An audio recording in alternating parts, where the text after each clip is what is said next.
It was late evening in Chicago, the city lights glowing faintly against the darkening sky.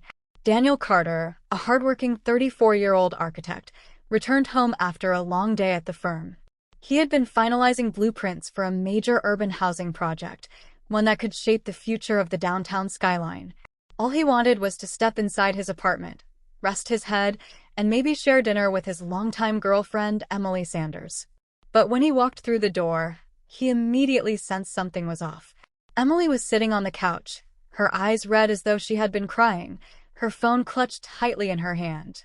"Emily," Daniel asked softly, dropping his keys into the ceramic bowl by the door. "What's going on?" She looked up at him, her face a mixture of guilt and anger. "We need to talk, Daniel." The phrase every person dreads. Daniel froze for a moment before nodding. He set his work bag aside, walked toward the couch, and sat across from her at the edge of the coffee table. "Okay, talk to me." Emily hesitated, then blurted out, "I made a mistake. I cheated on you." The words hung in the air like shattered glass.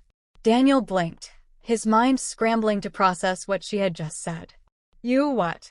Emily started crying, covering her face with her hands. "I didn't mean for it to happen, but I felt so distant from you, Daniel. You've been so busy with work, always late, always tired. I felt like I was invisible." Daniel leaned back, shock rippling through him. His chest tightened, but his voice came out steady, controlled. "So because I've been working hard to build a future for us, you thought cheating was the answer?" Emily's tears streamed harder. "You don't understand. I was lonely.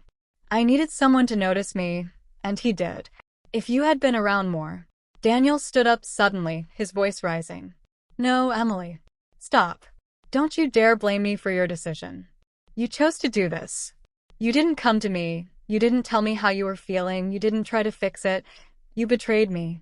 The apartment fell into silence, except for Emily's soft sobs. The flashbacks. Daniel walked over to the window, looking out at the glowing city.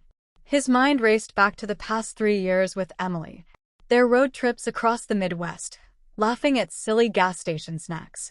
Late-night pizza runs when neither of them felt like cooking. The long conversations they had about marriage and kids. He thought they were building something real. But now, all of that felt like smoke slipping through his fingers. "Emily," he said finally, turning back toward her. "Do you realize what this does? You've not only broken my trust, you've destroyed the foundation we built together. And then you sit here and try to put the blame on me." She sniffled, her voice weak. "I didn't mean to blame you. I felt so neglected." Daniel clenched his jaw. "Neglected?" "Emily, I was working overtime to make sure we had a stable life. You knew how important this project was for us. But instead of supporting me, you looked somewhere else. That wasn't my choice. That was yours." The confrontation. Emily stood, her voice trembling. "So what now? Are you just going to leave me?" Daniel looked at her with pain in his eyes. "You think this is about leaving you? It's about respect, Emily. It's about honesty. You crossed a line that can't be undone. If you were unhappy, you could have talked to me. But you didn't. You went behind my back." Her lip quivered. "I still love you, Daniel."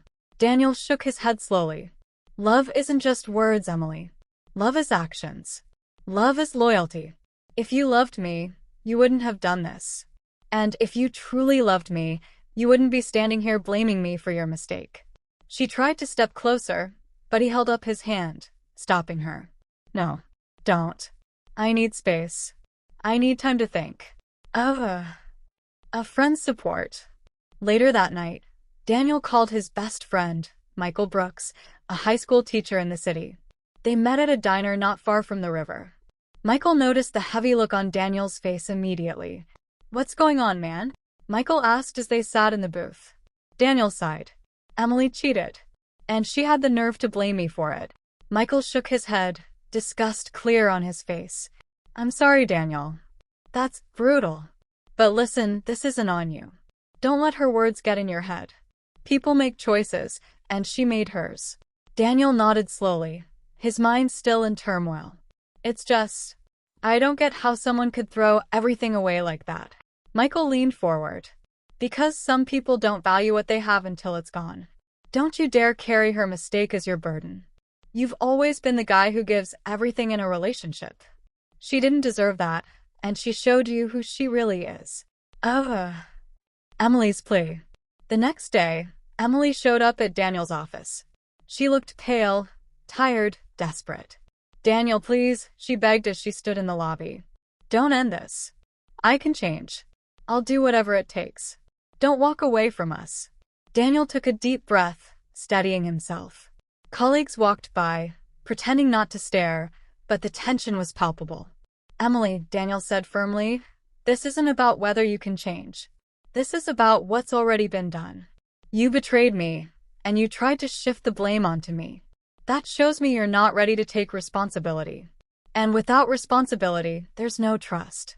And without trust, there's no relationship. Tears welled in her eyes again. I didn't want to lose you.